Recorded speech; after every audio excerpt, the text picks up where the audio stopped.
Elə bu anda Sakit Okeanın şimal en dairələrində səhər idi. Səhər saat 8-ə işləmişdi. Göz qamaşdırıcı günəşli hava sonsuz işıq seli kimi bu intəhasız və ilğımlı sükunət üzərində yayılmışdı. İndi bu hüdudda sudan və göydən başqa heç nə yox idi. Məhz elə burada təyyarə daşıyan konvensiya gəmisində gəmidəkilərdən başqa dünyada heç kimə məlum olmayan kosmosun mənimsənilməsində hələ görünməmiş, eşidilməmiş Amerika Sovet paritet orbital stansiyasında baş vermiş əhvalatla əlaqədar olaraq dünya əhəmiyyəti kəsb edən bir dramatik hadisə üz vermişdi. Demiurq adı verilmiş birgə planetioloji proqramı idarə edən Bridamerkin elmi strateji qərargahı olan konvensiya təyyarə daşıyan gəmisi bu səbəbə görə bütün dünya ilə hər cür əlaqəni bila təxir kəsməyinə baxmayaraq, Sakit Okeandakı Aleut adalarının cənubunda olan daimi yerini dəyişmədi. Əksinə, Vladivostokla San Fransisko arasında hava yolunun tən ortasındakı mövqeyini daha da dəqiqləşdirdi. Elmi gəminin özündə də bəzi dəyişikliklər oldu.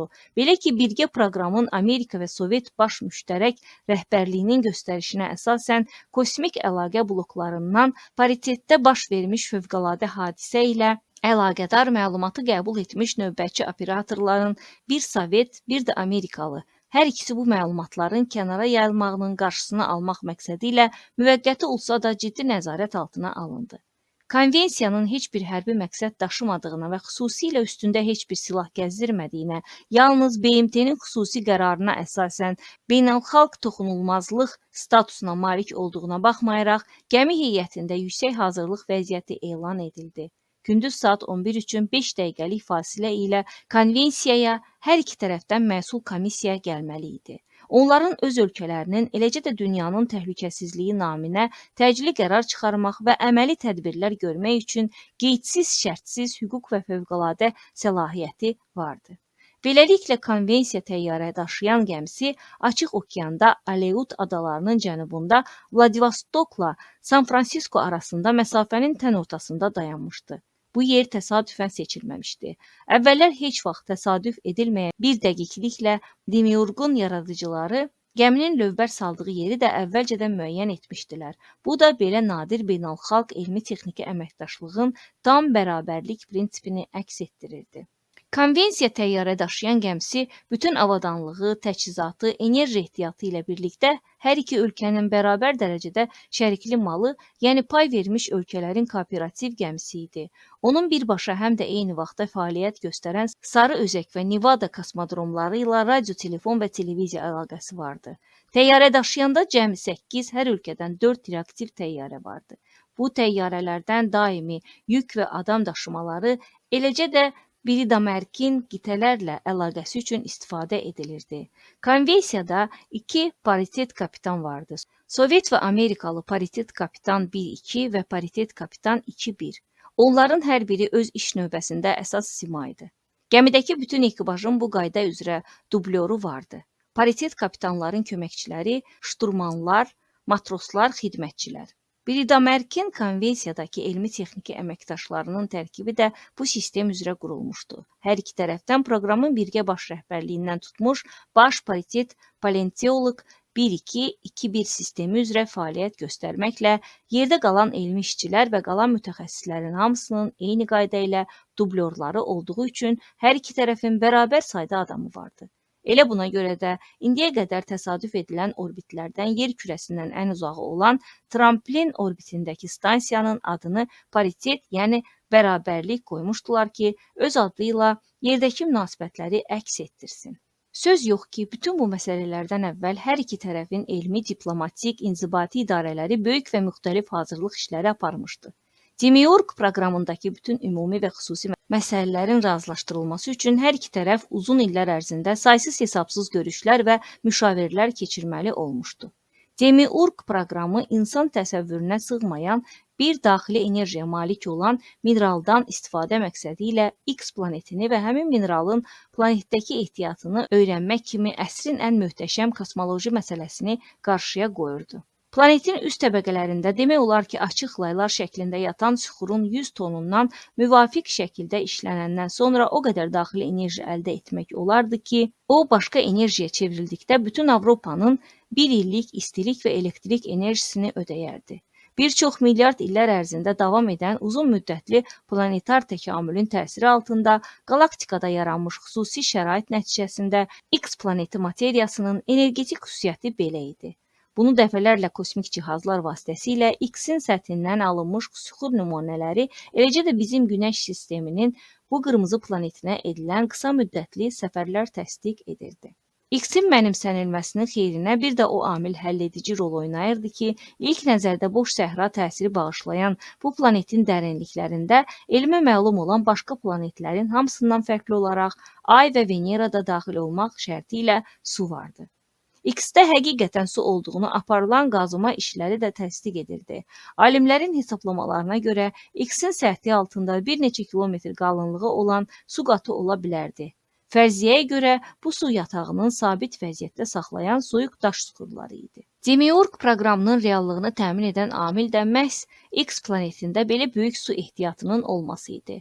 Bu məsələdə su təkcə maye mənbəyi kimi qalmırdı. O, eyni zamanda yad planet şəraitində insan həyatı və onun orqanizminin normal fəaliyyətini təmin etməyə, hər şeydən əvvəl tənəffüs üçün hava istehsal etməyə vacib olan başqa elementlərin sintezində başlanğıc maddəsi idi. Bundan başqa su istehsal baxımından X süxurunun transkosmik konteynerlərə yüklənməmişdən ilkin süzülüb təmizlənmə texnolojisində əsas rol oynayırdı. X enerjisinin harada istehsal olunması məsələsi də müzakirə edilirdi. Sonradan geosinxron orbitlər vasitəsilə yerə verilmək üçün kosmosdakı orbital stansiyalarda ya bilavasitə yerin özündə. Hələ belə məsələlərin həlli üçün vaxt vardı. X-də uzun müddət qalmaq üçün qazmaçılardan və hidroloqlardan ibarət ekspedisiya hazırlanırdı. Onlar X-in dərinliklərindən çıxarılan suyun şəbəkədə avtomat qurğularla idarə edilən daimi axınını təmin etməli idi. Alpinistlərin terminlərindən istifadə etmiş olsaq, paritet orbital stansiyası X-in yolunda əsas baza düşərgəsi idi. X ilə paritet arasında işləməli olan nəqliyyat gəmilərinin yüklənib boşalması üçün lazım olan yanalma qurğuları artıq hazır idi. Birazdan paritетdə əlavə bloklar düzəldiləndən sonra yerdən televiziya verilişlərinin qəbulu da daxil olmaqla burada ən gözəl şəraitdə 100-dən artıq adam yaşaya bilərdi. Bu böyük kosmik əməliyyatda X planetindəki suyun istehsalı və təhlili insanın öz planetindən kənar indiyə qədər keçirdiyi ilk istehsalat fəaliyyəti ola bilərdi. O gün yaxınlaşırdı. Bütün işlər buna dəlalət edirdi. Sarı Özək və Nevada kosmodromlarında X-də hidrotexniki əməliyyat aparılması üçün sonuncu hazırlıq işləri qurtarmaq üzrə idi. Tramplin orbitində olan paritet ilk kosmik xam torpaqlarının işçi dəstəsini qəbul edib X-ə yola salmağa hazırdır.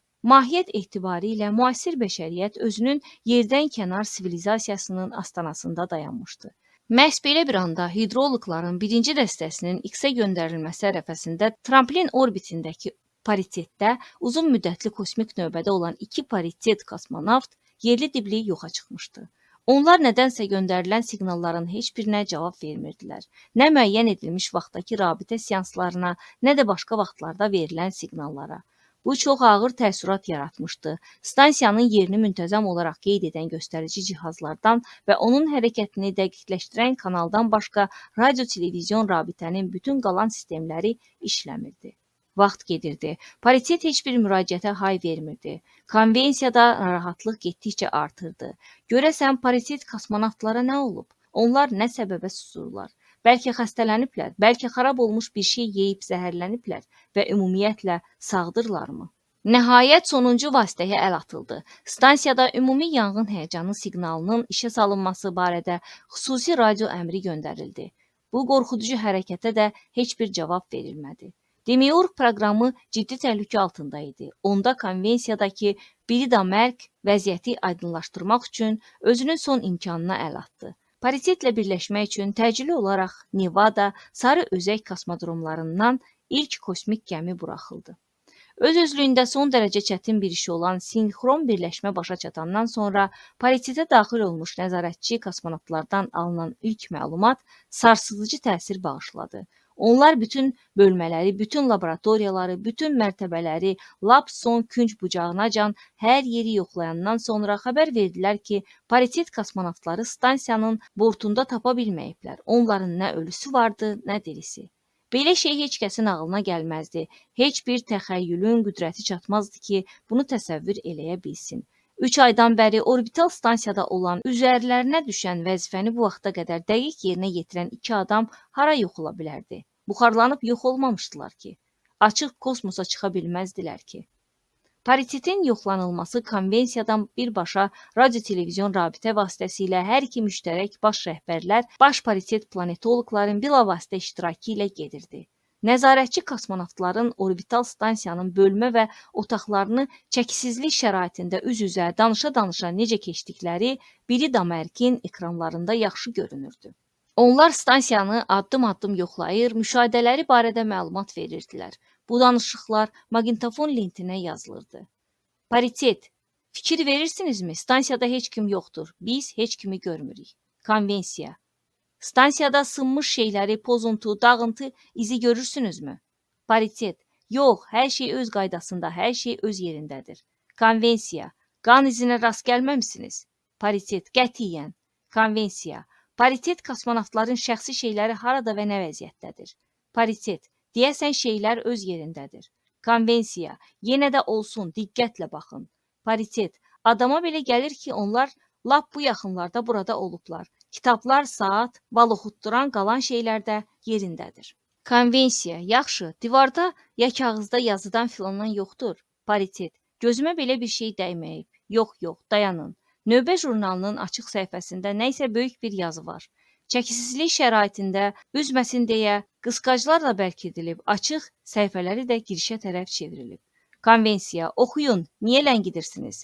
Paritet, başlıq, yer sakinlərinə məktub, mötərizədə izahatnamə. Konvensiya, saxla, oxumayın, rabitə seansı dayandırılır, gözləyin, birazdan sizi yenə çağıracağıq. Hazır olun. Paritet, okey. Bu yerdə orbital stansiya ilə Biri Damerkin dialoqu dayandırıldı. Demiurg proqramının birgə baş rəhbərləri öz aralarında məsləhətləşdikdən sonra iki paritet operatordan başqa bütün rabitə heyəti yenidən təzələndi. Paritet kosmonavtların tramplin orbitində qoyduqları mətn bundan ibarət idi. Hörmətli kolleqalar, paritet orbital stansiyasını son dərəcə qeyri-adi bir vəziyyətdə tərk etdiyimiz üçün qayıtmağımız misli görünməmiş əməlimizlə bağlı bir sıra amillərdən asılı olacağına, stansiyanı qeyri-müəyyən, bəlkə də sonsuz bir müddətə tərk etdiyimizə görə bu hərəkətimizin motivlərini izah etməyi özümüzə vacib vəzifə bildik. Biz yaxşı başa düşürük ki, hərəkətimiz şübhəsiz nəinki gözlənilməz, hətta aydın məsələdir ki, ən adi intizam baxımından belə yol verilməz şeydir.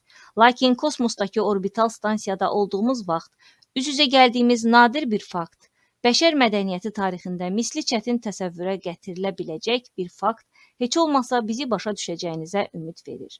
Bir neçə vaxt əvvəl biz əsasən ardı-arası kəsilməz səsküy və maneələrlə dolu olan yer ionosferasından gələn kosmik mühitdəki saysız-hesabsız radio impulsları arasında dar tezlikli zolaqda istiqamətləndirilmiş bir radio siqnalı qəbul etdik.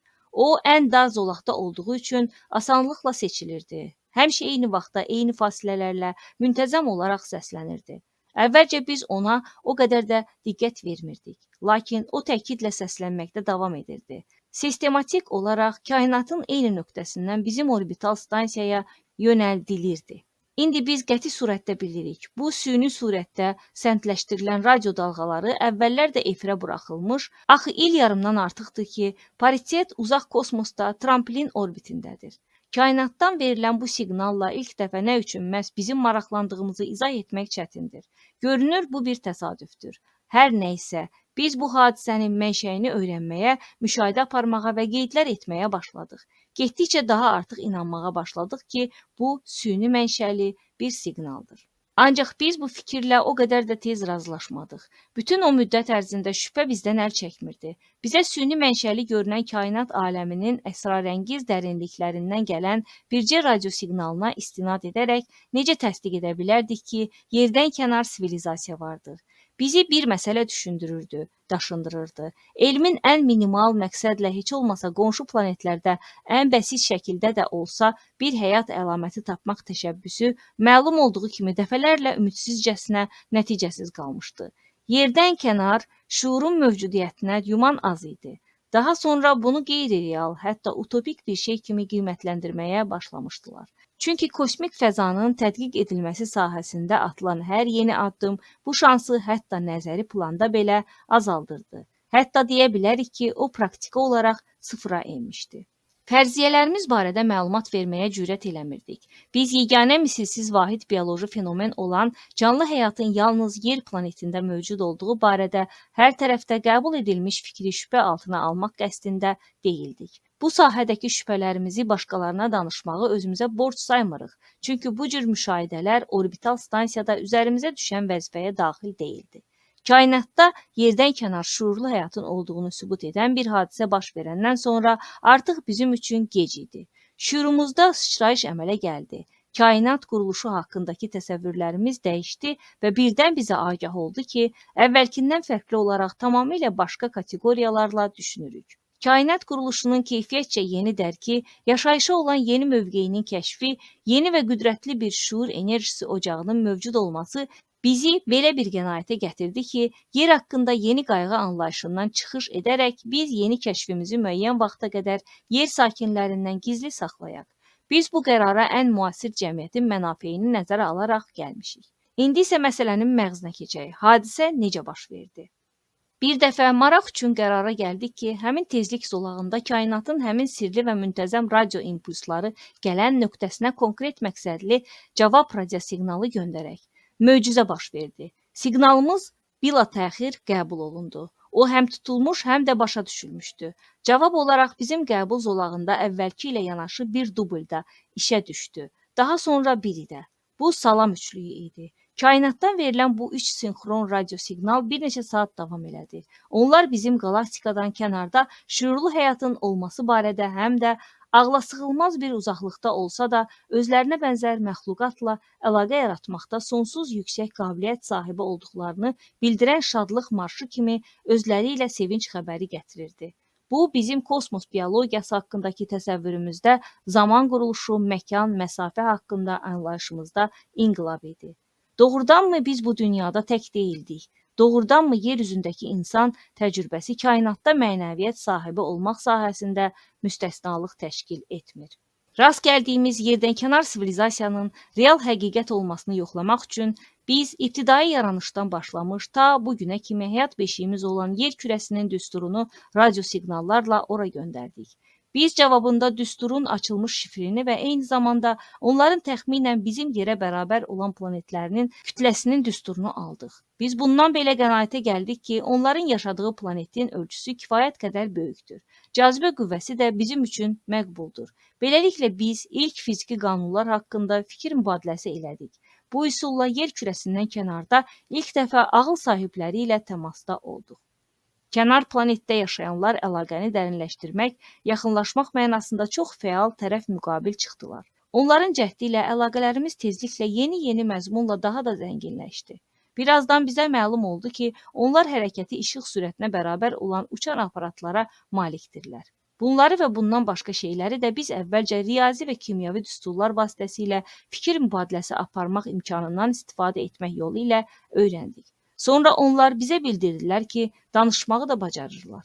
Məlum oldu ki, yer sakinləri yerin cazibə qüvvəsini yenib kosmosa çıxaraq orada stabil yaşamağa başlayandan sonra onlar neçə ildir ki, qalaktikanın dərinliyini dinləməyə imkan verən güclü audioastronomik aparatların köməyi ilə bizim dillərimizi də öyrənmişlər.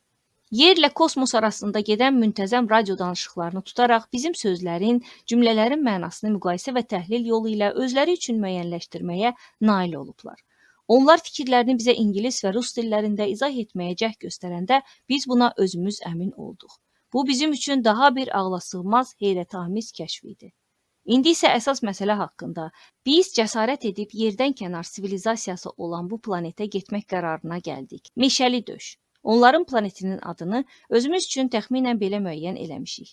Meşəli döşlülər özləri bizi dəvət elədilər. Bu onların ideyasıdır. Biz də ağılla götür-qoy eləyəndən sonra razılığa gəldik. Onlar bizi başa saldılar ki, sürəti işıq sürətinə bərabər olan uçuş aparatları bizim orbital stansiyamıza 26-27 saata çatacaq. Meşəli döşlülər boyun oldular ki, eynilə həmin vaxtda da istəyən kimi bizi geri qaytarsınlar. Kosmik gəmimizlə birləşmək haqqındakı suallarımıza da cavab verdilər. Bu problem deyil, çünki meşəli döşlülərin aparatlarında belə bir keyfiyyət var ki, şəklindən və konstruksiyasından asılı olmayaraq istənilən predmetlə hermetik birləşə bilir. Görünür, bu birləşmədə nəsə elektromaqnet xüsusiyyəti var. Biz qərara gəldik ki, onların uçan aparatlarının bizim açıq kosmosa çıxdığımız ağızlıqla birləşməsi yaxşı olar. Elə bu yolla orbital stansiyadan onların yanına keçə bilərdik. Biz elə həmin yolla da geri qayıtmaq niyyətindəyik.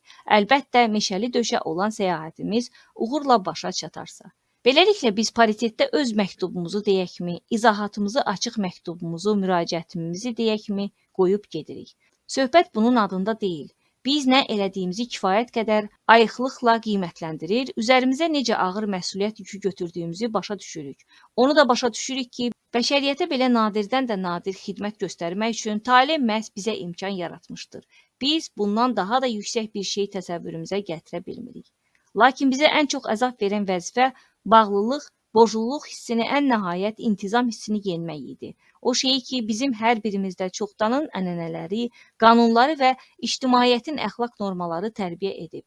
Biz pariteti tərk edərkən sizi, Bridamerkin rəhbərliyini və ümumiyyətlə yer üzündə yaşayanları heç bir şəkildə razılaşdırmamağımızı yerdəki ictimai həyat qaydalarına etinasızlıq hesab etməyin. Biz buna məcbur idik. Çünki təsəvvür etmək çətin deyil ki, xokkey oyununda vurulan hər artıq qolu az qala siyasi qələbə hesab edən və öz dövlət quruluşunun üstünlüyü kimi qələmə verən qüvvələr baş qaldırsaydı, necə bir əhval-ruhiyyə yaranacaqdı, nə kimi ziddiyyətlər, ehtiraslar alovlanacaqdı.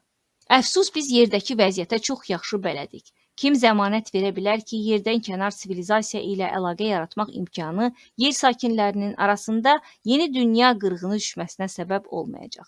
Yer üzündə siyasi mübarizədən kənarda qalmaq çətindir. Bəlkə də heç mümkün deyil. Ancaq yer kürəsinin avtomobil çarxı böyüklükdə göründüyü uzaq kosmosda qaldığımız üçün günlər və həftələr ərzində ürək ağrısı və əlacısız təəssüflə fikirləşirik ki, cəmiyyəti çılğınlığa, ümidsizliyə sürükləyən, bəzi ölkələri atom bombasına əl atmağa sövq eləyən indiki enerji böhranı böyük texniki problemlərdən başqa bir şey deyil. Bu ölkələrin bir-biri ilə dil tapıb razılığa gəlməsi daha vacib məsələdir. Biz yer məxluqatının onsuz da təhlükəli vəziyyətini nəzərə alıb, onu bir daha kəskinləşdirməmək və mürəkkəbləşdirməmək naminə bu misli görünməmiş məsuliyyəti boynumuza götürməyə cəsarət etdik və qərara gəldik ki, yerdən kənar ağıl sahiblərinin qarşısında bütün bəşər övladı adından çıxış edək. Biz ümid edir və daxili bir inamla duyuruq ki, öhdəmizə düşən bu könüllü vəzifəni layiqincə yerinə yetirəcəyik. Nəhayət sonuncu. Düşüncələrimiz şübhə və tərəddüdlərimizlə yanaşı fikir çəkirdik ki, Demiurq proqramına bu böyük başlanğıca bəşəriyyətin geokosmik tarixində uzun illər qarşılıqlı inamsızlıq əzabı çəkmiş ölkələrimizin siyasi qabarmalar və çəkilmələr şəraitində etdikləri əməkdaşlığın nəticəsinə xələl gəlməsin. Şükür ki, ağıl çətinliklərə qalib gəldi. Biz də ümumi işimizə vicdanla öz gücümüz və qabiliyyətimiz daxilində xidmət eləyirdik. Lakin birini o biri ilə müqayisə edib, Demiurq proqramını yuxarıda qeyd etdiyimiz səbəblərə görə çətinliklər qarşısında qoymamaq üçün özümüz qət elədik. Biz pariteti müvəqqəti tərk edirik. Bu şərtlə ki, qayıdan baş meşəli döş planetinə girməyimizin nəticələri haqqında bəşəriyyətə məlumat verək. Əgər biz bir dəfəlik yoxa çıxsaq və ya rəhbərlik bizi paritetdə öz işimizə davam etməyə layiq bilməsə, bizi başqaları ilə əvəz eləmək çətin deyil. Lazım olsa elə oğullar tapılar ki, bizdən də yaxşı işləyərlər. Biz məchul bir yerə gedirik. Bizi ora sövq edən bilik həvəsi, bir də insanın əbədi arzusu, başqa aləmlərdə özünə bənzər ağıllı canlılar tapıb, ağılı ağıla qovuşturmaq istəyidir. Lakin hələ heç kim bilmir, başqa dünyanın sivilizasiya təcrübəsi bəşəriyyətə nə gətirəcək, xeyir ya şər. Biz çalışacağıq ki, qiymət verməkdə qərəzsiz olaq. Əgər hiss eləsək ki, bu kəşfimizdə bizim yer üçün nəsə təhlükəli, nəsə dağıdıcı bir şey var, o vaxt biz and içirik ki, yerə üz verə biləcək fəlakətin qarşısını almaq üçün öz müqəddəratımızı öz bildiyimiz kimi həll edək. Biz vidalaşırıq. Biz illüminatordan, yerə kənardan baxırıq. Fəzanın qara ənginliklərində o parlaq brilyant kimi bərq vurur. Yer kürəsi özünün misli görünməmiş müstəsna maviliyi ilə gözəldir. Buradan körpə başı kimi görünür. Hərçənd ki, bunun yer üzündə belə olmadığını yaxşı bilirik. Amma nədənsə buradan bizə elə gəlir ki, dünyada yaşayan bütün adamlar bizim bacı və qardaşlarımızdır. Özümüzü onlarsız təsəvvür eləyə bilmirik. Biz yer kürəsi ilə vidalaşırıq. Bir neçə saatdan sonra tramplin orbitini tərk edəcəyik. O vaxt yer gözümüzdən itəcək. Başqa planet sahibləri meşəli döşlülər artıq yoldadır. Bizim orbitə yaxınlaşırlar. Birazdan burada olacaqlar. Bir neçə saatdan sonra lap az qalıb. Gözləyirik. Biz öz ailələrimizə məktub qoyacağıq. Sizin hamınızdan artıq dərəcədə xahiş eləyirik, kimin bu işə dəxli olsa məktublarımızı ünvanına çatdırsın. PS. Bizim yerimizə paritetə kim gələcəksə, onlar üçün məlumat. Növbə jurnalında qəbul edici və verici zolaqda radio dalğasının tezliyini qeyd etmişik. Biz bu dalğa vasitəsilə başqa planetlərlə əlaqə yaratmışıq. Lazım olanda bu kanal vasitəsilə sizinlə əlaqə yaradıb məlumat verəcəyik. Meşəli döşlülərlə radio əlaqələrimizdən belə başa düşdük ki, ən münasib və yeganə rabitə vasitəsi orbital stansiyadakı sistemdir. Çünki yer ətrafındakı qalın ionosfer qatı radio dalğaların qarşısını keçilməz səth kimi kəsir. Onları yer səthinə çatmağa qoymur. Bax bu qədər, əlvida, daha vaxtdır. Müraciət mətni bir-birinə müvafiq olaraq iki dildə ingilis və rusca tərtib olunub. Paritet kosmonavt 1-2, paritet kosmonavt 2-1. Paritet orbital stansiyası 3-cü növbə 94-cü gün. Təyin olunmuş dəqiq vaxtda uzaq şərq vaxtı ilə saat 11-də konvensiya təyyarə daşıyan gəmisinə bir-birinin ardınca iki reaktiv təyyarə endi. Bu təyyarələrdə Amerika və Sovet tərəfindən xüsusi səlahiyyətləri olan komissiya gəlmişdi. Komissiyaların üzvləri ciddi rəsmiyyətlə qarşılandılar. Onlara bildirildi ki, nahara yarım saat vaxt verilir. Nahardan sonra komissiyaların üzvləri kayut kompaniyada toplaşıb paritet orbital stansiyasında baş vermiş fövqəladə vəziyyətlə əlaqədar olaraq qapalı müşavirə keçirməli idilər. Amma müşavirə elə təzəcə başlamışdı ki, qəflətən dayandırıldı. Paritetdəki nəzarətçi kosmonavtlar 1-2 və 2-1 paritet kosmonavtların qonşu qalaktikadan, meşəli döş planetindən göndərdikləri ilk xəbər barədə konvensiyadakı Bridamerkə məlumat verirdilər. Bu yerlərdə qatarlar şərqdən qərbə, qərbdən də şərqə gedir. Dəmir yolunun hər iki tərəfi ilə sarı özək deyilən uçsuz-bucaqsız boş düzənliklər uzanıb gedir. Coğrafiyada hər şey Greenwich meridianından ölçüldüyü kimi bu yerlərdə də bütün məsafələr dəmir yolu ilə müəyyən edilir. Qatarlar isə qərbdən şərqə, şərqdən də qərbə gedirdi. Nə deyirsən de, Dədə Baba Nayman qəbristanlığı, ana beyt, hər halda əl uzatmaqla çatası yer deyil. 30 verslik yolu sarı özəklə çölləmə kəsəsinə getməlisən. Həm də gərək zəndini itirməyəsən. Boranlı Yedigey o gün tezdən oyandı. Əslində heç düzəməlli yatmamışdı da. Sübhə yaxın biraz mürgüləyib gözünün acısını almışdı. Ona qədər isə mərhum Qazanqapın cənazəsini hazırlamışdı. Ümumiyyətlə adətə görə bu iş dəfn günü görülməli idi. Meyit yerdən götürülməzdən azca əvvəl ölənin evində cənazə qabağında namaza dayanmalıydılar. İndi isə bu işlərin hamısını axşamdan görürlər ki, səhər tezdən ləngimədən yola çıxsınlar. Meyidi yumaq üçün Caydaq Ədil bəyin ilıq su gətirməyi nəzərə alınmazsa, lazım olan işlərin hamısını Yedigey özü eləmişdi. Ədil bəy meyidə yaxın dura bilmir, eymənirdi. Biraz da xoflanırdı deyəsən. Yedigey bunu üzə vurmayıb, eyhamla dedi. Yaxşı bax, Ədil bəy, gör götür dünyasıdır, lazım olar. Bir gün doğulan, bir gündə bastırılmalıdır. Hə, elədir, başa düşürəm, deyə Ədil bəy cavab xətrinə kəkələdi. Elə mən də onu deyirəm. Söz gəlişi elə deyək ki, sabah mən öldüm. Yəni bir Allah bəndəsi tapılmayacaq ki, məni el adəti ilə kəfənə tutsun, el adəti ilə dəfn eləsin, yoxsa elə aparıb qabağınıza çıxan bir çalaya tullayacaqsınız. Ta elə niyə? Ədil bəy tutuldu. Əlində tutduğu çırağı meyidə yaxınlaşdırdı ki, ölünü yumağı, kəfənləməyi öyrənsin. Və bu yerlər sissiz olmasın dedi. Yaşayın, ömrünüz uzun olsun. Çalaya qalsa çala tapılar. Meytin yuyulması saat yarıma can çəkdi. Amma Yedigey öz işindən razı qaldı. O mərhumu qanun qaydası ilə yudu. Əl ayağını düzəldib lazımı qaydada uzatdı. Kətana qızırqanmayıb, Qazan qapı gen bol kəfənlədi. Bu arada Ədil bəyə kəfən biçməyin təhərini də göstərdi. Sonra da özünü qaydaya saldı. Üzünü tərtəmiz qırxdı. Bığını qayçılayıb düzəltdi. Bığı da qaşları kimi qalın və coduydu. Artıq saçlarına dən düşməyə başlamışdı. Çallaşmışdı. Yedigey əskərlikdə aldığı orden və medalları, hətta əmək zərbəçisi döş nişanını da silib təmizlədi. Pencəyinə sancaqlayıb sabahki səfər üçün hazırladı. Gecə belə keçdi. Boranlı Yedigey öz-özünə təəccüb eləyirdi. Heç ağlına gəlməzdi ki, bu işləri belə sakit və asanlıqla görə bilər. Görünür alnına belə yazılıbmış.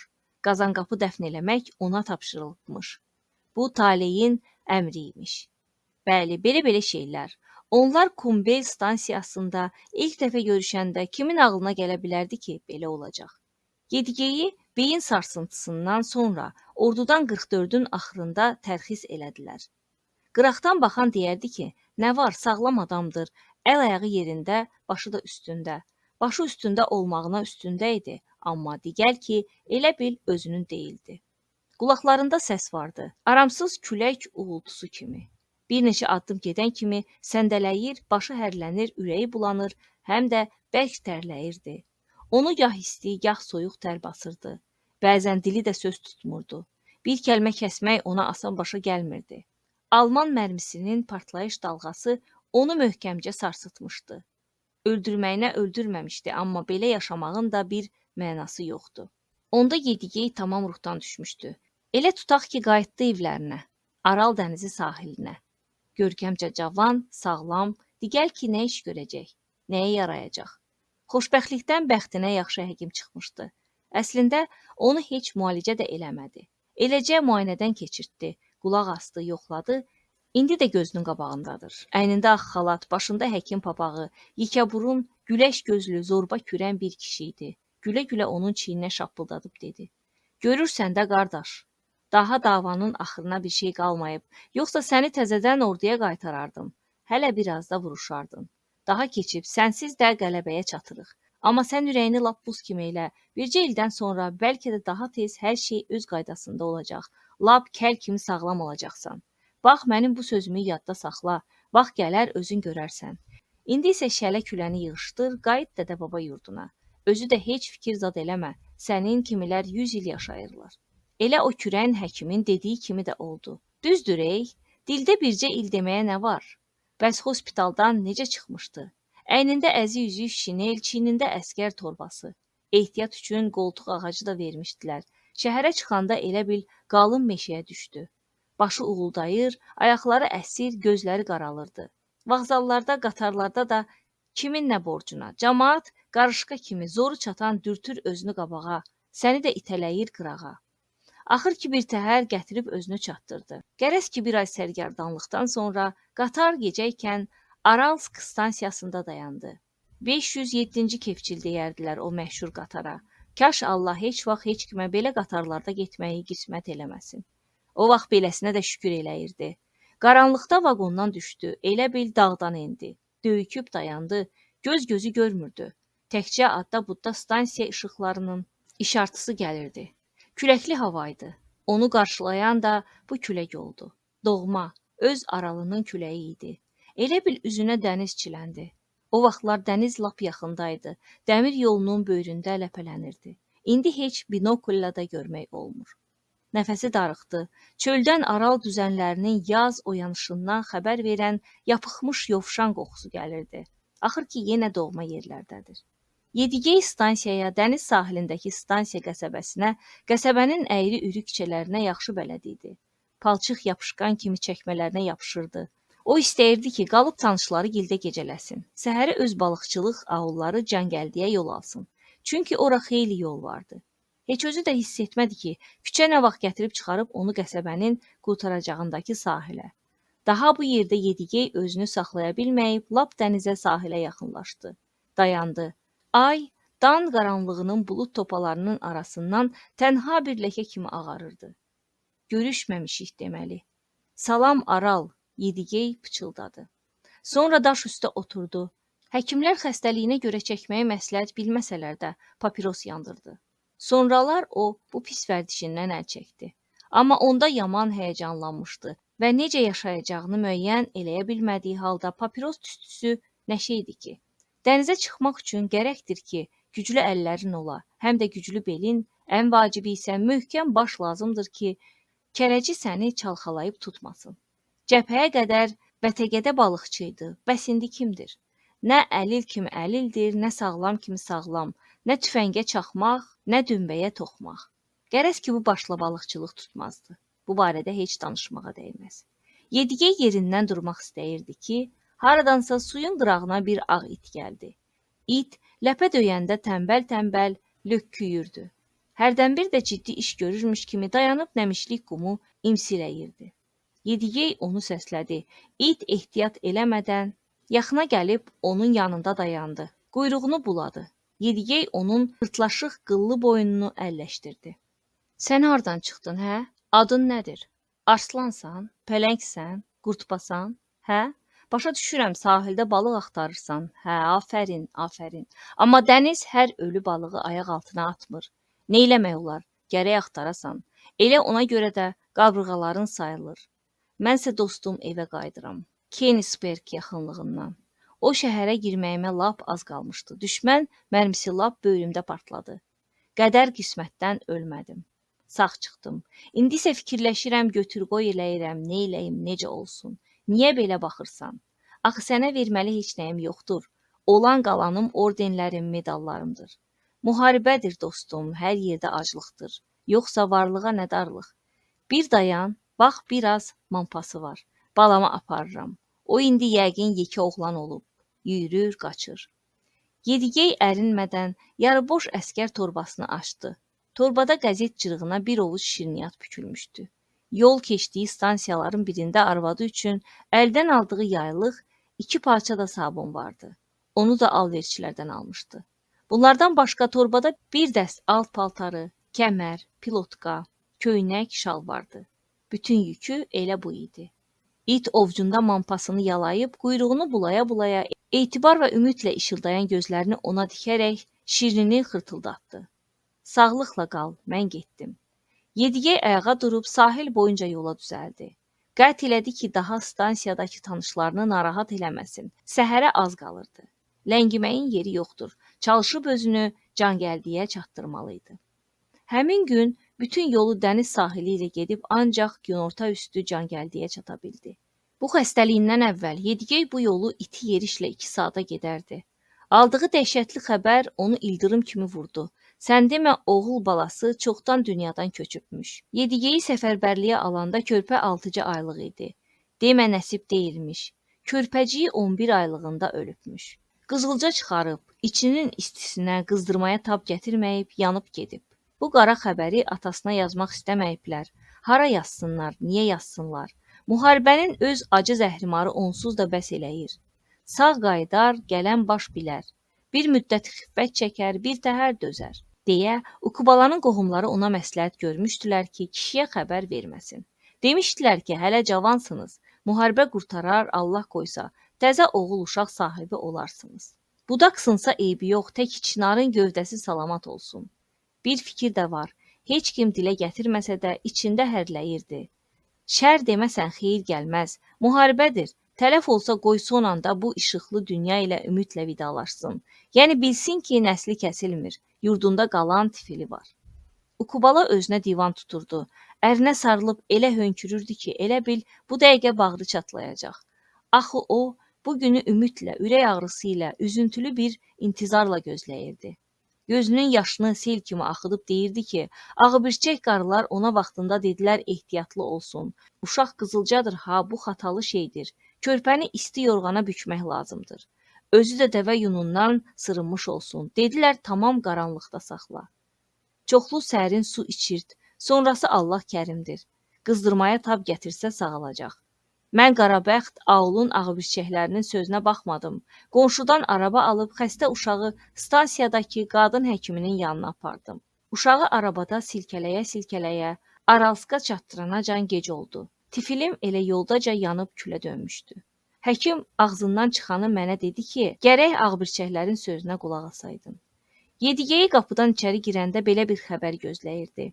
Elə o vaxtdan dərd əlindən qapqara qaralıb daşa döndü. Əvvəllər heç vədə ağlına belə gəlməzdi ki, oğlundan ötürü bu qədər fikir çəkə bilər. Axı o öz ilkini heç əməlli başlı oynayıb oxşamamışdı da. Elə bunun özü də bir dərd gətirirdi ona. Körpənin dişsiz ağzını, gülüşündəki məsumluğu unuda bilmir, hər dəfə yadına düşdükcə ürəyi odlanırdı. Elə səbəb də bu oldu. Yediyeyin Auldan üzü lap döndü. Vaxtilə sahildəki gilli diktirin döşündə 50-yə qədər məhəllə vardı. Arada balıqçılıqla məşğul olurdular. Çörəkləri buradan çıxırdı. İndi isə yarğanın altında 5-10 daxma qalmışdı. Hamısını müharibə silib süpürmüşdü. Qalanı qocalardı, bir də uşaqlar. Onları da barmaqla saymaq olardı. Adamların çoxu acından ölməmək üçün maldarlıq kolxozları olan aullara dağılıb getmişdilər. Artel dağılmışdı. Dənizə çıxmağa adam qalmamışdı. Ukubala da qohumlarının yanına gedə bilərdi. Onlar nəsillikcə çöllü idilər. Qohum əqrabası gəlib onu aparmaq istəmişdi. Demişdilər ki, qalarsan yanımızda. Bu qan qada sovuşar, Yedigey davadan qaydar. Kimdir sənə mane olan? Qayıt yenə öz balıqçı yurdun can gəldiyə. Amma Ukubala qəti razı olmamışdı. Ərimi gözləyəcəyəm. Oğlum tələf oldu. Özü sağ qayıtsa, bar arvadını yurdunda görsün. Burada tək deyiləm. Qocası uşağı var, onlara köməyim dəyər. Bir-birimizə həyan olub bir təhər keçinərik. O doğru yolu seçmişdi. Amma Yedigey elə ilk günlərdən deyinməyə başladı ki, dəniz sahilində işsiz, gücsüz qalıb dözə bilmir. Bu işdə o da özünə görə haqlı idi. Yedigey ilə görüşməyə gələn Ukubalanın qohumları təklif elədilər ki, onların yanına köçsünlər.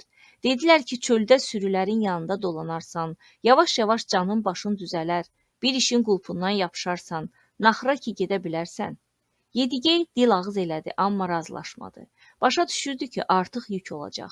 Arvadının yaxın qohumları gildə 1-2 gün qonaq qalmaq başqa məsələ. Sonra işə yaramırsansa, kimin nəyinə lazımsan? Belə olanda Ukubalaya qət elədilər ki, bəxtlərini sınasınlar. Qərara gəldilər ki, versinlər özlərini dəmir yoluna. Deyirdilər Yedigeyə orada münasib bir iş tapılar. Keşikçidən, gözətçidən olar ya da yol keçidində şlaqbauma baxar. Hər halda müharibə əlilinə qayğı göstərməmiş olmazlar. Elə bu ümidlə də yazda Auldan getdilər. Cavandılar, hələlik ayrı qayğıları yoxdur. İlk günləri müxtəlif stansiyalarda gecələdilər. Amma münasib bir iş tapa bilmədilər ki, bilmədilər. Mənzil məsələsində vəziyyətləri daha da pis idi. Harada gəldi, orada qalırdılar. Ruzilərini də dəmir yolunda əllərinə keçən işdən çıxarırdılar. O vaxt Ukubalanın köməyi çox olurdu. Həm cavandır, həm sağlam. İşin çoxunu o görürdü. Görkəmcə sağlam olan Yedigey, kişi kimi müxtəlif yükləmə və boşaltma işi görürdü. Əslində isə işi Ukubala görürdü. Beləliklə günlərin bir günü onlar yazın ortalarında böyük dəmir yol qovşağı olan Kumbel stansiyasına gəlib çıxdılar. Daş kömür boşaldırdılar. Kömür yüklü vaqonları birbaşa ehtiyat yolla depo təsərrüfatının arxa həyətinə verirdilər. Burada kömürü əvvəlcə yerə tökürdülər ki, platformanı mümkün qədər tez boşaltsınlar. Sonra da əl arabasında daşıyıb yuxarı qaldırır, evdən də hündür qalanmış tığın üstünə əndərirdilər. İllik ehtiyat görülürdü, son dərəcə ağır iş idi. Çarə nədir, bir təhər dolanmalıydılar. Yedigey kömürü kürəklə əl arabasına doldurur, Ukubala da arabanı taxta puşlu yolla yuxarı qaldırıb boşaldır, təzədən aşağı enirdi. Yedigey arabanı təzədən doldurur, Ukubala qoşqu at kimi canlı dişinə tutub, arvad işi olmayan bu ağır yüklə təzədən yuxarı dırmaşırdı. Günlər də get-gedə qızır, bürkülər başlanır. İstidən və daş kömürün tozundan Yedigeyin əhvalı qarışır, ürəyi bulanırdı. Getdikcə gücdən düşdüyünü özü də hiss eləyirdi. Qınayan olmasaydı, yerdəki daş kömürün üstünə sərələnər, bir də ayağa durmazdı. Hər şeydən də çox Yedigeyə əzab verən o idi ki, onun görməli olduğu işi qapqara tozdan boğula-boğula arvadı görürdü. Arvadının üzünə baxmağa xəcalət çəkirdi. Təpədən dırnağa qapqara tozun içində idi. Təkcə gözlərinin ağı, bir də dişləri ağarırdı. Özünü də tər aparırdı. Qapqara toz qarışıq tər boynundan sinəsinə, kürəyinə axırdı.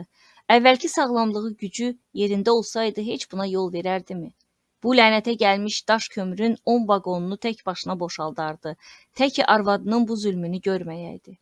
Onlar Yediyeyə müharibə əlili kimi münasib bir iş tapmaq ümidi ilə balıqçılıq ağlı can gəldiyini tərk edəndə bir şeyi nəzərə almamışdılar ki, indi hər yer onun kimi müharibə əlilləri ilə doludur və onların hamısı onun kimi həyatını yenidən qurmalıdır. Hələ yaxşı ki, Yediyeyin əl-ayağı yerində idi. O vaxt dəmir yollarında nə qədər şikəst, əlsiz ayaqsız, qoltuq ağacı ilə, protezlə avara sərkərdan gəzirdi.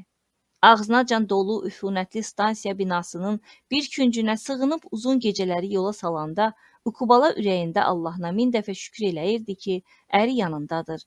Özünə də o qədər xəsarət dəyməyib ki, qorxulu və əlacsız olsun. Çünki stansiyalarda gördükləri onu dəhşətə gətirir, əzablar içində üzürdü.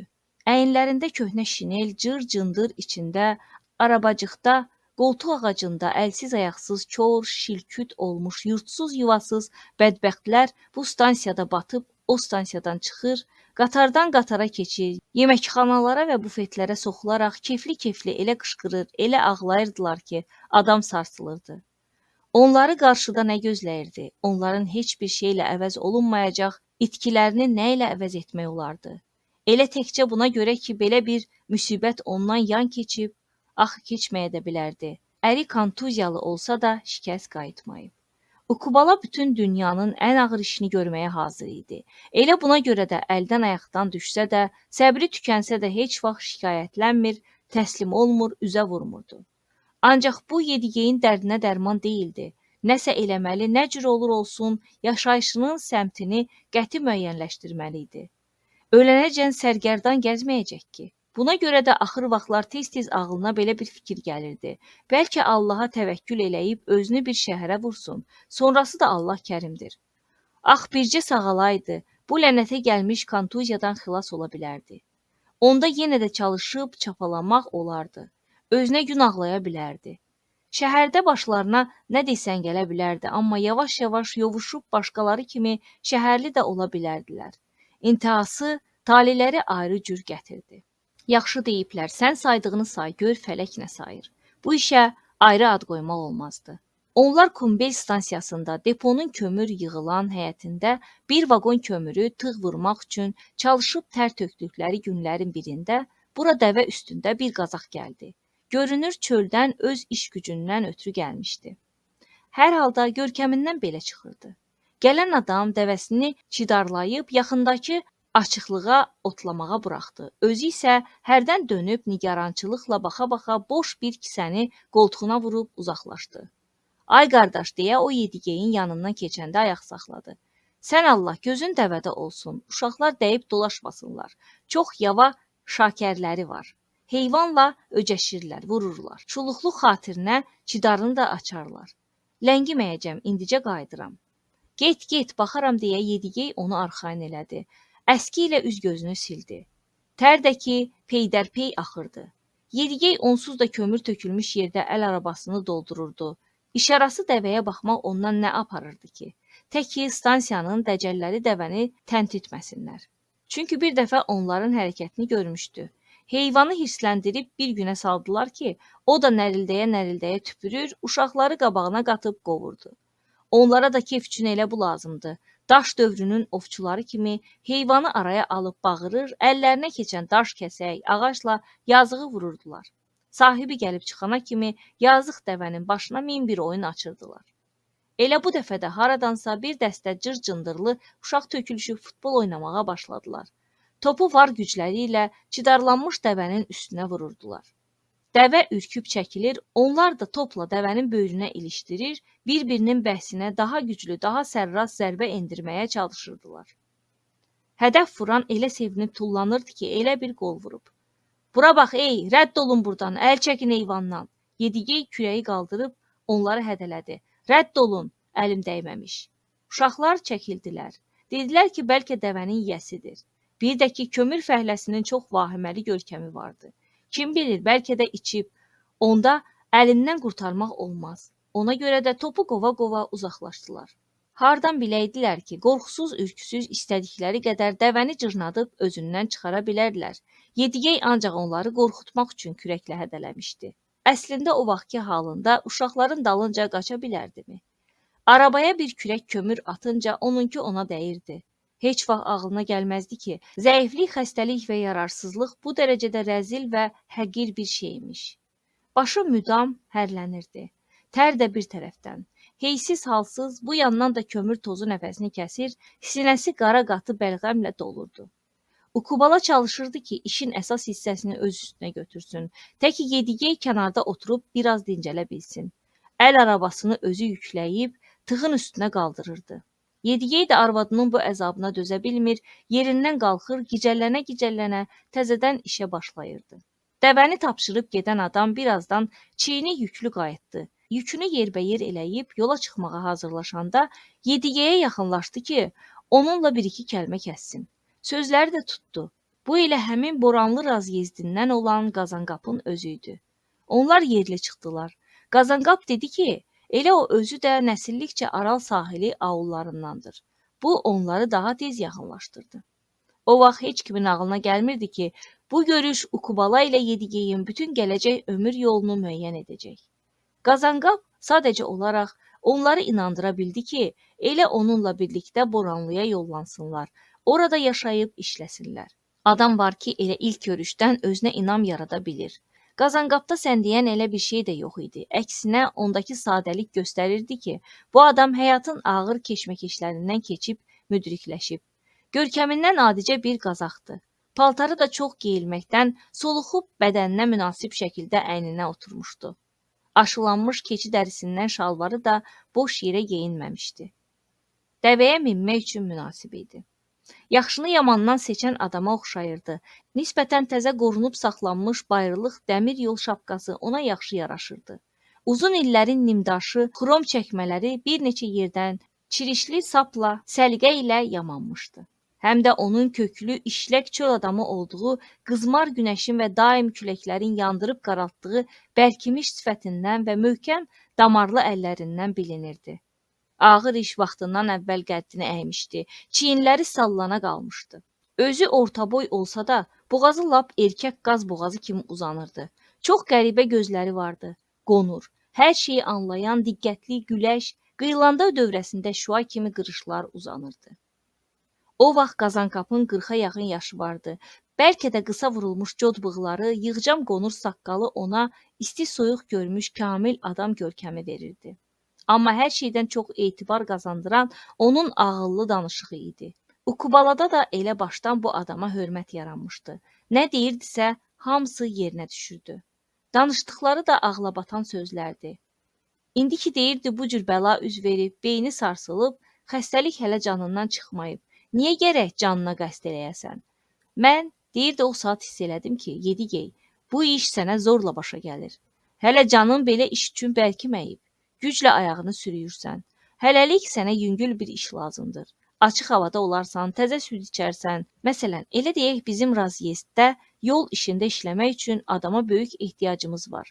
Razyezdin yeni rəisi hər dəfə danışıb deyinir ki, sən buranın köhnə sakinisən. Danış bizə lazım adamları çək bura. Belə adamı haradan tapasan? Hamı davada. Qaydanlar üçünsə başqa yerlərdə iş-güc bəs eləyir. Düzünə qalsa bizim yerlər bir elə yer deyil. Gözəranımız ağırdır, sarı özəkdəyik. Kimsəsiz, susuz yerlərdir. Suyu çənlərlə həftəlik gətirirlər. Olur ki, vaxtında gətirib çatdıra bilmirlər. Belə şeylər də olur. Onda gərək suyu gedib çöldəki uzaq quyulardan, tuluqlarda gətirəsən. Səhər yollanıb ancaq axşam qayıda bilərsən. Amma hər necə olsa deyirdi, avara sərkərdan gəzməkdənsə, əldən ayaqdan uzaq da olsa, sarı özəkdəcə yaşamaq daha yaxşıdır. Pis yaxşı damınız olacaq, daimi işiniz olacaq. Göstərərik nə eləmək, necə eləmək lazım olduğunu öyrədərik. Yavaş-yavaş həyat baca düzəldərsiz. Baxır işini necə tutacaqsan. İkilikdə deyirdi, dolanmaq üçün bəs deyən qədər qazana bilərsiz. O vaxtacan cana gələrsən, sonrası öz işindir. Gördün ki, darıxırsınız, gedib bir ayrı yerdə daha yaxşı iş taparsınız. Bax o, belə-belə sözlər deyirdi. Yedigey xeyli fikirləşəndən sonra razılıq verdi. Elə bu razılıqdan sonra da Qazanqapla birlikdə Sarı Özəyin Boranlı razyezdinə yol aldılar. Çünki o günlərdə Yedigey ilə Ukubalanın yer yığışına bir elə vaxt lazım deyildi. Şey şüylərini yığıb yola düzəldilər. O vaxt onlar üçün fərqi yoxdur. Dedilər ki, bir bu yolda da bəxtimizi sınayaq. Sonradan da məlum oldu ki, bu elə onların taleyi imiş. Kumbeldən Sarı Özəklə Boranlıya gedən bu yol Yedigeyin ömürlük yadında qaldı. Əvvəlcə dəmir yol boyunca gedirdilər. Sonra yavaş-yavaş çölləmə gedib aralandılar. Qazanqap başa saldı ki, kəsə getməklə yolu 10 kilometr qısaltdılar. Belə ki, bu yerdən başlamış dəmir yol böyük Takır dərəsi boyunca dövrə vururdu. Nə vaxtsa bu yerdə duzlu göl olub, sonra quruyub. Elə bu günün özünə kimi yerin təkindən Takırda duz üzə çıxır. Hər yazda duzlu düzənlik cana gəlir. Çamırlanıb yumşalır, keçilməz olur. Yay qabağı duz ağ qaysaq bağlayır. Günü-gündən bərkiyib lap daşa dönür, ta gələn yaza kimi. Vaxtilə buraların böyük duzlu göl olduğunu Qazanqap Sarı Özəkdə geoloq işləyən Yelizarovun dilindən eşidib danışırdı. Sonralar Yedigey özü onunla möhkəm dost oldu, ağıllı adam idi. O vaxt hələ Boranlı kimi tanınmamış Yedigey, təsadüfən öz yerlisi olan dəmir yol işçisi Qazanqapa etibar eləyib, Aral Qazaxı, cəbhədə yaralanmış, həyatda hələ öz yerini tapa bilməmiş bir adam kimi arvadı ilə bir yerdə ona qoşularaq bir iş, bir məskən tapmaq niyyəti ilə naməlum Boranlı razyezdinə gedəndə güman da eləməzdi ki, ömürlük orada qalacaq. Yazda az müddət göyərib sovuşan uçsuz-bucaqsız, intihasız Sarı Özək Yedigeyin ağlını başından almışdı. Aral dənizinin də ətrafında çöl, düzən çoxdur. Elə bircə üst urt yaylasını desəm bəsdir. Ancaq belə boş çöllüyü ömründə birinci dəfə görürdü. Beləliklə Yedigey sonradan başa düşdü ki, ancaq o adamlar bu sükunətli Sarı Özəklə təkbətək dayanıb tab gətirə bilər ki, bu düzənliklərin genişliyini öz ruhunda tapmağa nail olsun. Doğrudur, Sarı Özək çox böyükdür, amma canlı insan fikri onu da əhatə eləməyə qadirdir. Yelizarov müdrik adam idi. Başqalarının dumanlı şəkildə təxmin elədiyi şeyləri izah eləməyi bacarırdı. Kim bilir, qabaqda dəvəni yedəkləyib inamla addımlayan Qazanqap olmasaydı, Yedigey ilə Ukubala Sarı Özəyin dərinliklərinə getdikcə özlərini necə hiss edərdilər? Yedigey isə müxtəlif şeylər yüklənmiş dəvənin üstündə gedirdi. Əslində gərək dəvəyə o yox, Ukubala minəydi. Amma Qazanqap xüsusilə Ukubalanın özü onu dilə tutub demək olar ki, zorla dəvəyə mindirdilər. Biz gümrah adamlarıq. Sən hələ özünü gözləməlisən. İnad eləyib bizi ləngitmə. Yolumuz uzundur. Dəvə hələ cavandı, ağır yük üçün yetkinləşməmişdi. Ona görə də ikisi piyada gedirdi, biri də dəvənin üstə. Bircə Yedigeyin indiki qaranərinə hər üçü rahatca minə bilərdi. Özü də löhrəm yerişlə daha tez, 3 saat yarım 4 saata mənzilə çata bilərdilər. Onlarsa o vaxt Boranlıya ancaq gecədən xeyli keçmiş çata bildilər. Amma bir tərəfdən başlarını söhbətə qatıb yola nərdivan qoyduqları üçün, bir də ki, bələd olmadıqları yerlərə baxa-baxa getdikləri üçün yolun uzunluğu hiss olunmadı. Qazanqap yol uzunu buranın gün güzaranından, bura necə düşdüyündən, Sarı Özək yerlərindən, dəmir yoluna gəlməyindən danışırdı. Sinni də elə sən deyən çox deyilmiş. 36-nın içindəymiş. Nəsillikcə Aral Qazaxlarındandı. Onun aulu Beşağacın sahil boyunca Cangəldidən 30 kilometrlik arası olar. Qazanqap oradan lap çoxdan çıxmış olsa da, o vaxtdan bir dəfə də olsun doğma Beşağaca gedə bilməmişdi. Bunun da öz səbəbi vardı. Sən demə onun atasını qolçomaqları bir sinif kimi ləğv eləyəndə sürgün eləyiblərmiş. O da yoldaca rəhmətə gedib. Sürgündən qaydan baş məlum olub ki, heç qolçomaq zad deyilmiş. Tamam haqsız olaraq əyintiyə düşüb. Düzünü desək, onun kimi ortabab təsərrüfatçılara səhvən çox amansızlıq eləmişdilər. Qərarı ləğv eləsələr də çox gec olub. Ailəsi, qardaşları, bacıları hərəsi bir səmtə dağılışıblar ki, gözdən iraq olsunlar. O vaxtdan elə bil daş olub suya batıblar. O vaxt yeniyetmə olan Qazanqapı xüsusi canfəşanlıq eləyən fəallar məcbur eləyirmişlər ki, qalxıb iclasda atasını ifşa eləsin. Camaat qabağında desin ki, bu xətti böyük ruh yüksəkliyi ilə bəyənir. Güya atası yad ünsür kimi haqlı cəzalanıb. Buna görə də belə atadan imtina eləyir. Atası kimi sinfi düşmənlərə yer üzündə yer yoxdur. Belələri hər yerdə məhv edilməlidir. Qazanqap bu rüsvayçılıqdan canını qurtarmaq üçün baş götürüb getməyə məcbur olub. 6 il sərasər Betpaktalada işləyib. Səmərqənd yaxınlığındakı quru torpaqlarda. Əsrlərlə insan əli dəyməmiş bu torpaqları o vaxt pambıq əkini üçün yararlı hala salırdılar. Adama həddən çox ehtiyac vardı. Baraklarda yaşayır, kanal çəkirdilər. O da yer qazdı, traktorçu oldu, briqadir qoyuldu, zərbəçi əməyinə görə fəxri fərmanla təltif edildi. Elə orada da evləndi. O vaxt bu quru yerlərə adam axışıb gəlirdi qazanc üçün. Xivə tərəfdən olan Qaraqalpaq qızı Bikə də qardaşının ailəsi ilə Betpak dalada işləməyə gəlmişdi. Belə çıxdı ki, qismətmiş bu görüşmək. Evləndilər və belə qərara gəldilər ki, Qazanqapın yurduna, Aral sahilinə, doğma adamlarının yanına, öz torpaqlarına qayıtsınlar. Amma demə hər şeyi axıracan əməlli başlı ölçüb biçməyiblərmiş. Çox getdilər, qatardan düşüb qatara mindilər, minikləri də maksimkalar oldu. Kumbeldə bir dəfə də qatarlarını dəyişməli idilər. Qazanqap təsadüfən Araldan olan öz yerlilərinə rast gəldi. Söhbətdən belə məlum oldu ki, Beşağaca getmələri məsləhət deyil. Sən demə orada yenə də iş başında elə o əyintiyə yol verən həmin adam vardır. Belə olan surətdə Qazanqap öz avullarına getmək fikrindən daşındı. Ona görə yox ki, nədənsə ehtiyat eləyirdi. Ehtiyatı zadı yox idi. İndi əlində lap Özbekistanın özündən fəxri fərmanı vardı. Ona görə ki, vaxtilə onu ələ salıb gülən adamları görmək istəmirdi. Hələlik at oynadan onlardır. Bütün bu olub keçmişlərdən sonra o necə eləyə bilərdi ki, aralarında heç bir şey olmayıbmış kimi onlara salam verib əleyk alsın. Qazanqap bu olanları yada salmağı sevmir. Başa da düşmürdü ki, onun özündən başqa bunları hamı çoxdan unudub. Sarı özəyə gəldikləri uzun illər ərzində cəmi 2 dəfə hiss elətdirmişdi ki, heç nəyi yaddan çıxartmayıb. Birində oğlu onu yaman dilxor eləmişdi, o biri dəfə isə Yedigeyin yersiz zarafatından incimişdi. Sabitcan bir dəfə yenə evə gələndə hamılıqla oturub çay içirdilər. Söhbət eləyir, səhər yeniliklərinə qulaq asırdılar.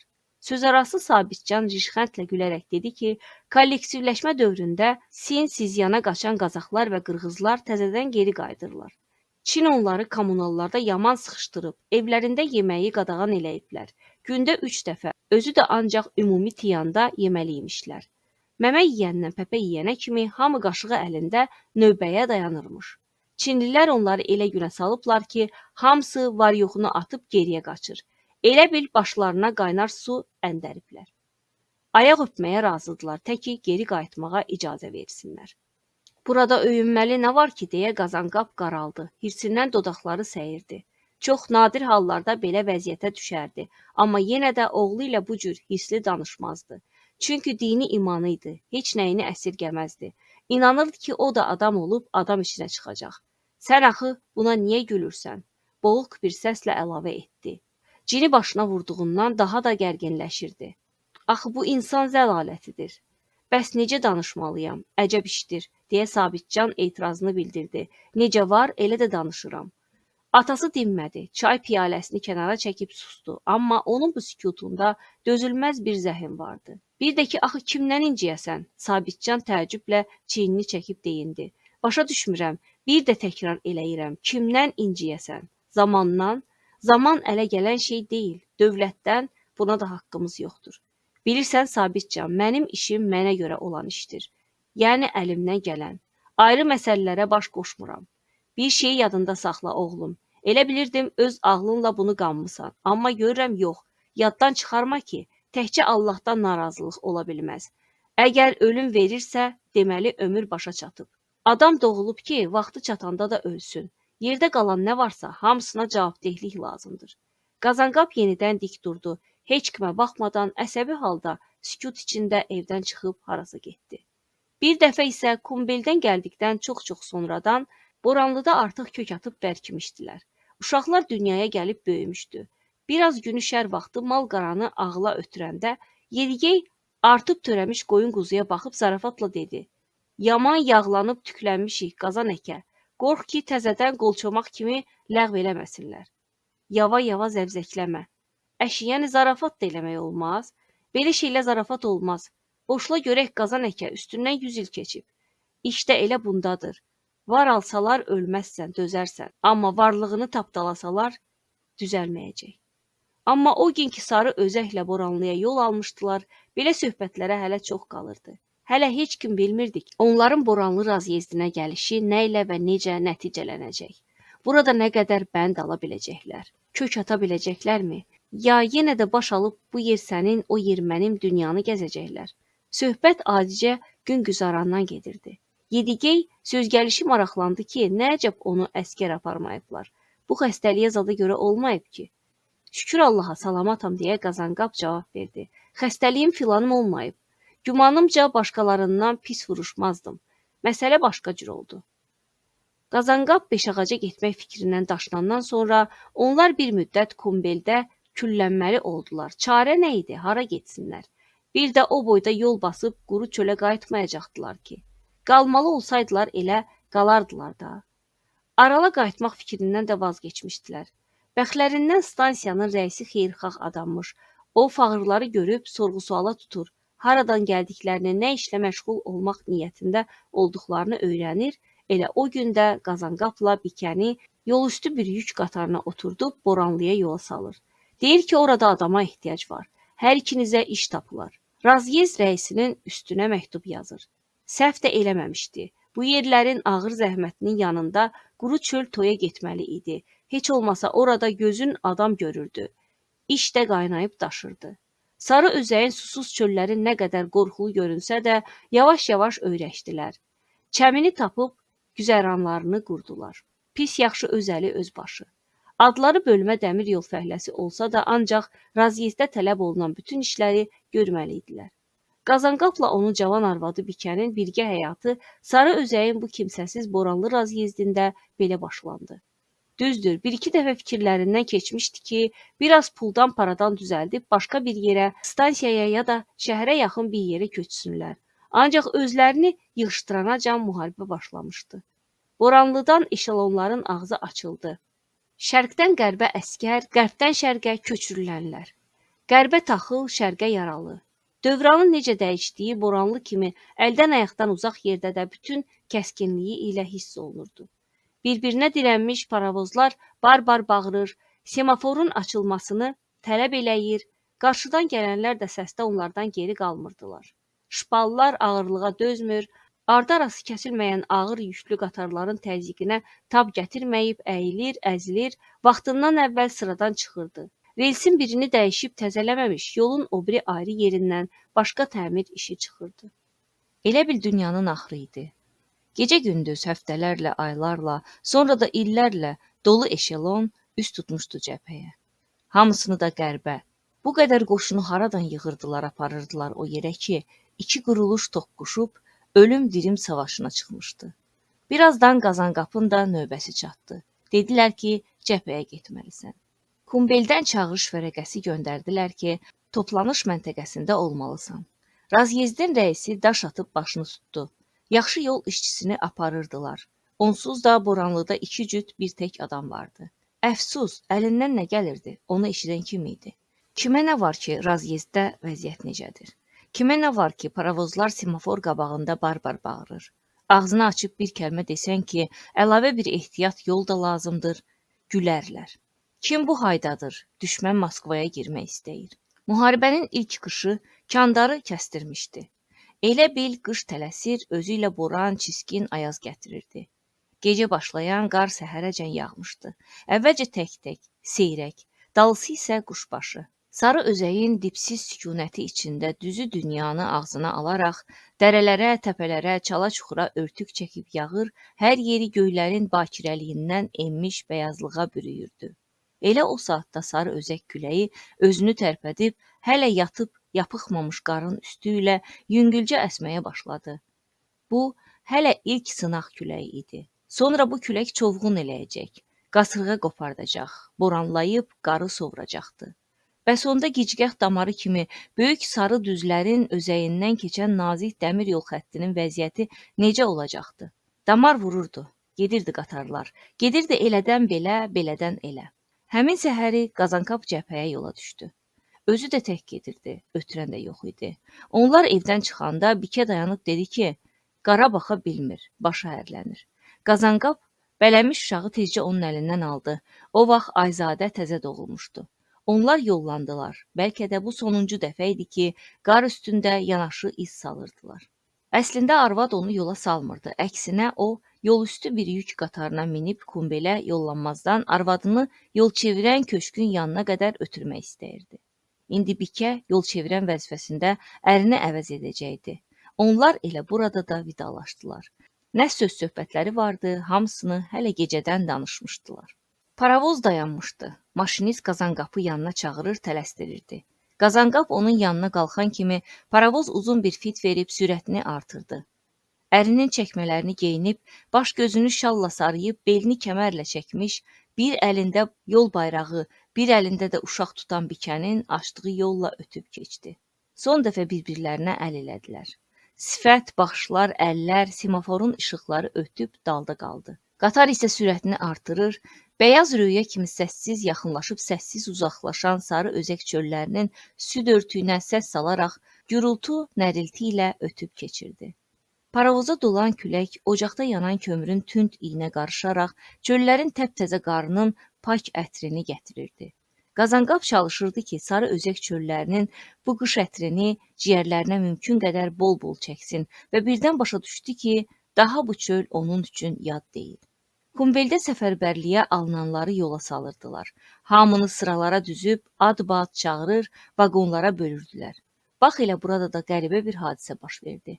Qazankap sıraya durub öz vaqonuna tərəf gedəndə hərbi komissarlığın işçilərindən biri özünü ona yetirdi. Həsənbəyov Qazankap, burada Həsənbəyev kimdir? Sıradan çıx, ardımca gəl. Necə demişdilər, Qazankap o cürdə elədi. Mənəm Həsənbəyov. Sənədlərini ver. Düzdür, özüdür ki var. Gəl ardımca. Və onlar geriyə, səfərbərlik yerləşən stansiyaya qayıtdılar.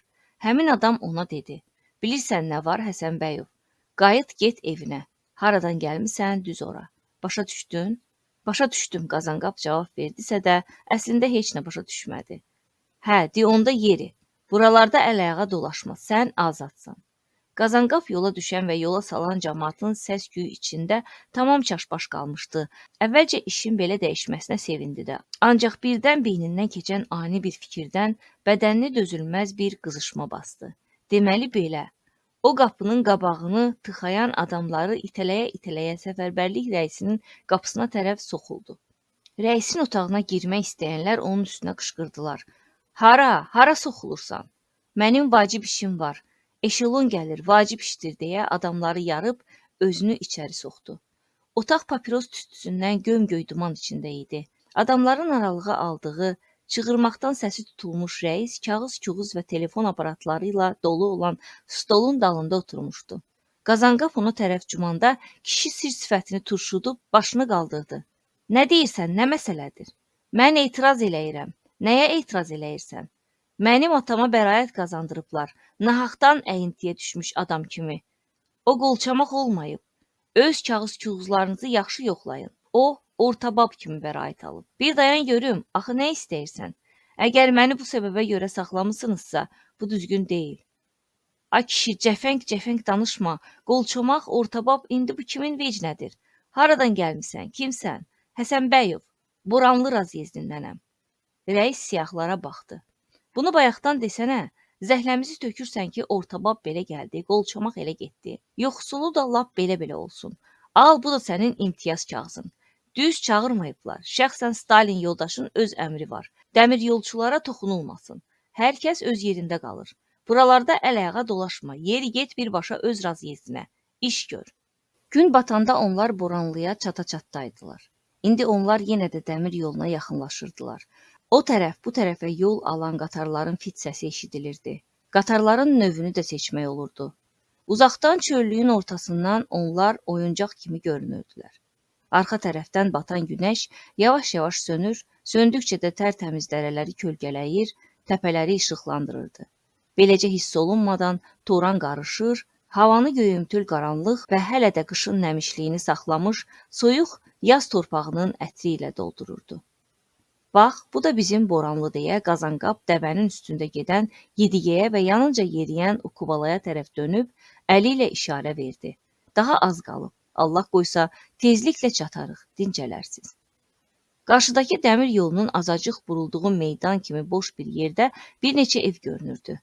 Ehtiyat yolda dayanan qatar semaforun açılmasını gözləyirdi. Ondan o yana hər iki tərəfdən bomboş düzlər, yastı təpələr, səssiz, ünsüz, ölçülüb biçilməmiş düzənliklər, çöllüklər. Yedigeyin ürəyi düşdü.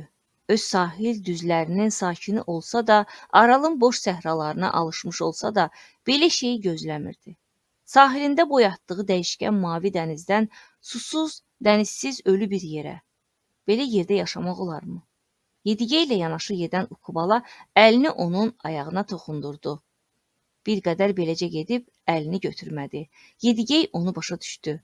Eybi yoxdur, deyirdi Ukubala. Təki sən sağal, sonrasına baxarıq.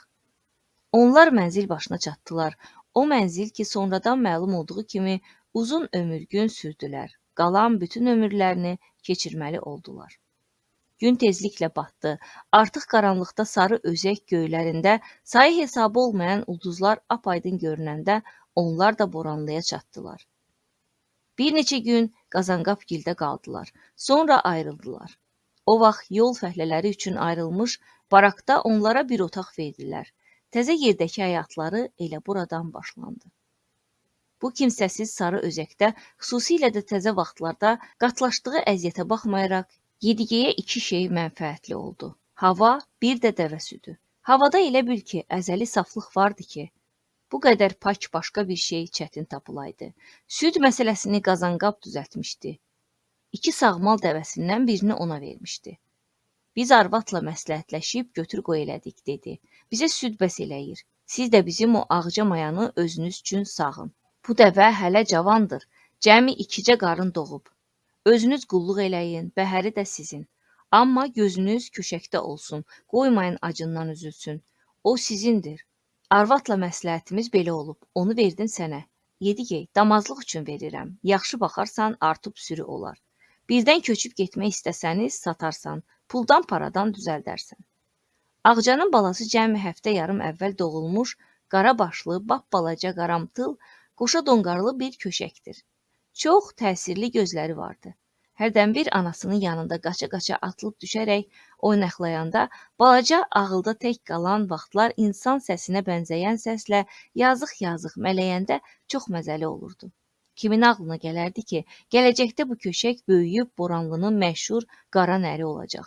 O qara nər ki, öz yorulmaq bilməyən qüdrəti ilə ətraf mahalda ad qazanacaq. Bu nərlə bağlı Boranlı Yedigeyin həyatında çox hadisələr baş verəcək. Amma o vaxt südəmər köşəyə daim qayğı lazımdır.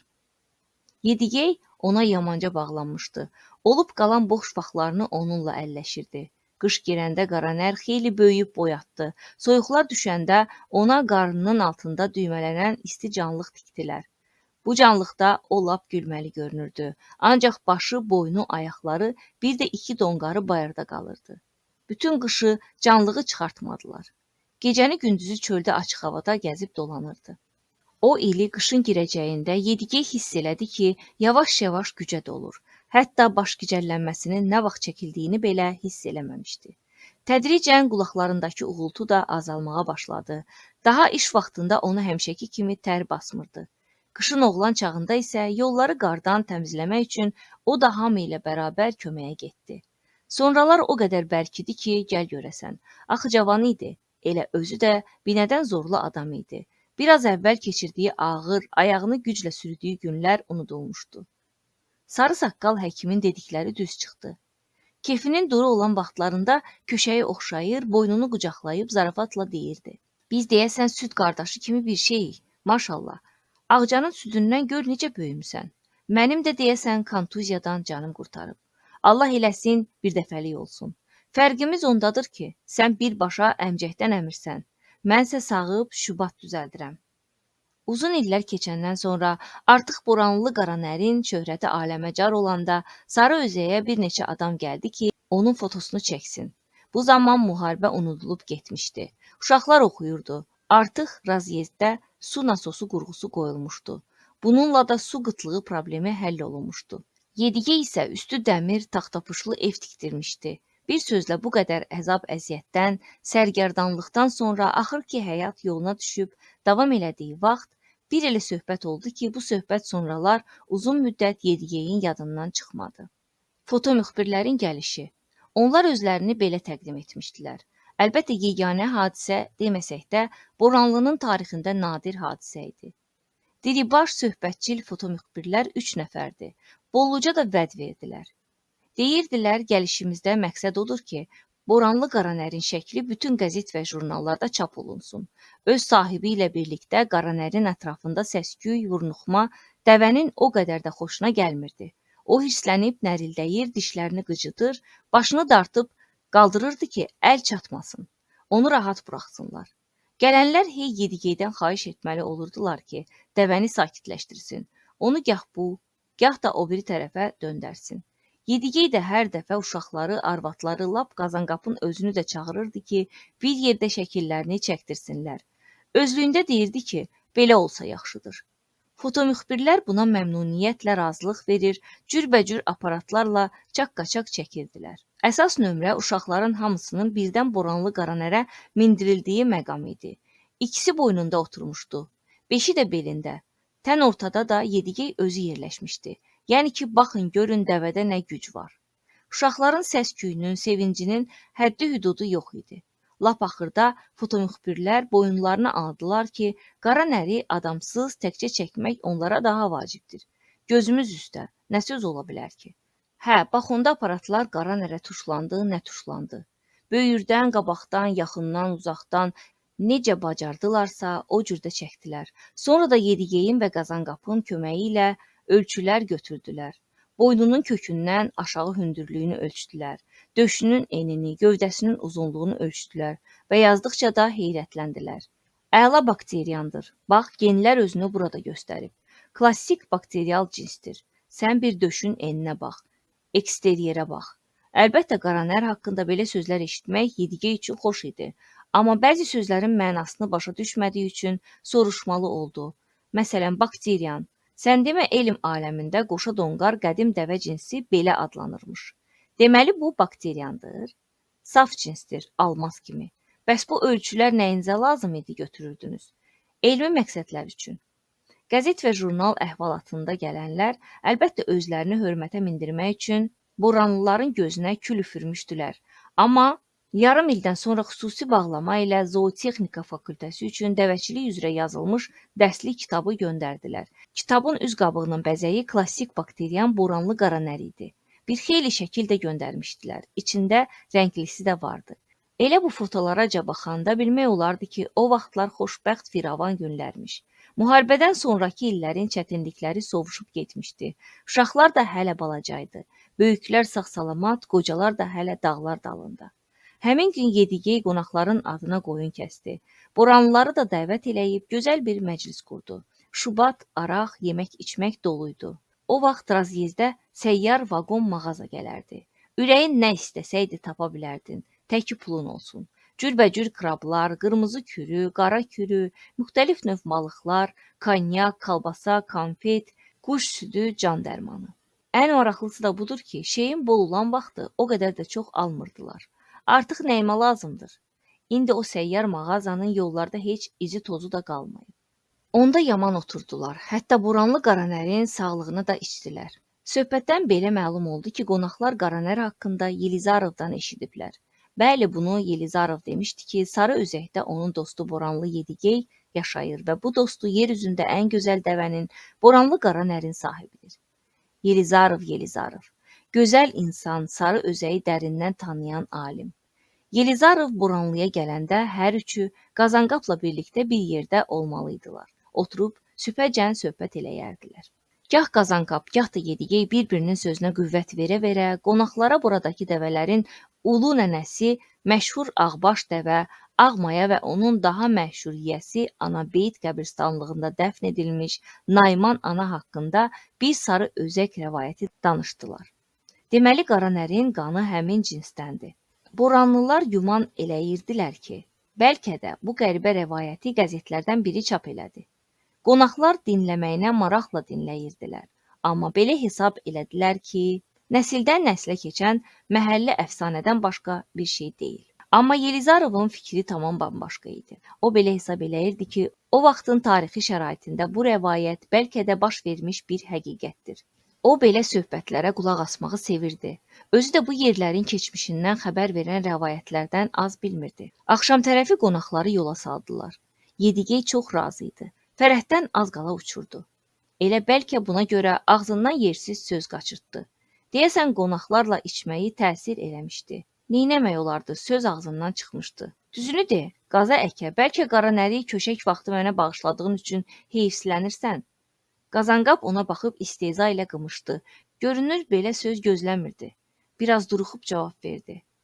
Söz yox, hamımız insanıq, amma bilirsənmi, babalardan qalma bir zərb məsəl var. Mal yiyəsi xudadandır. Bu Allahın öz işidir, qismətdir. Deməli, qaranər ancaq sənin olmalıymış. Sən də onun sahibi olmalıymışsan. Başqasının əlinə düşsəydi, kim bilir başına nə gələcəkdi.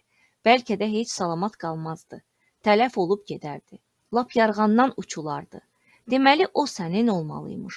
Mənim axı əvvəllər dəvələrim olub, özü də pis dəvələr olmayıb. Elə bax, bu mayadanca qaranərin anası Ağcadan. Səninsə bircə tək dəvən olub, o da bəxşiş. Allah eləsin 100 il karına gəlsin. Amma sənin o fikirlərin nahaqdır.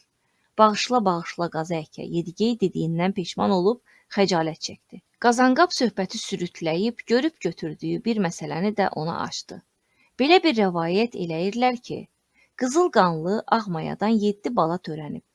4-ü maya, 3-ü nər.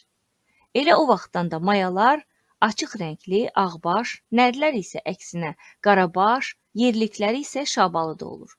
Onun üçün də qara nər belə yaranıb. Ağbaş dəvədən qara dəvə törəyib.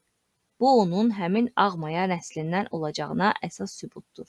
O vaxtdan kim bilir nə qədər vaxt keçib. 200, 300, 500 il, bəlkə də daha çox. Amma sarı özəkdə ağmayanın nəsli kəsilmir. Olmur. Bir də gördün ki, boranlı qara nər kimi təzə bir sırtqan dəvə törədi. Yedigeyin bəxti gətirib. Onun kəndli bəxti imiş ki, qara nər doğulub və onun əlinə düşüb. Qaranərin əl-ayağını yığışdırmaq vaxtı gəlib çatanda onu da axtalamaq ya da zəncir buxovda saxlamaq lazım gəlirdi. Çünki qızıb özündən çıxır, yaxına adam zad buraxmırdı. Qaçıb günlərlə yoxa çıxırdı. Yedigey Qazanqapla məsləhətləşəndə dostu öz sözünü açıq dedi. Bu sənin öz işindir. İstəyirsən ki, qulağın dinc olsun, axtala. Yox əgər şan-şöhrət istəyirsən, əl dəymə. Onda gərək bir hadisə üz versə, cavabdehliyinə də dözə biləsən. Dözümün səbrin çatar, döz. 3 il qızğınlıq eləyəndən sonra lap özü yedəyinəcə gələcək.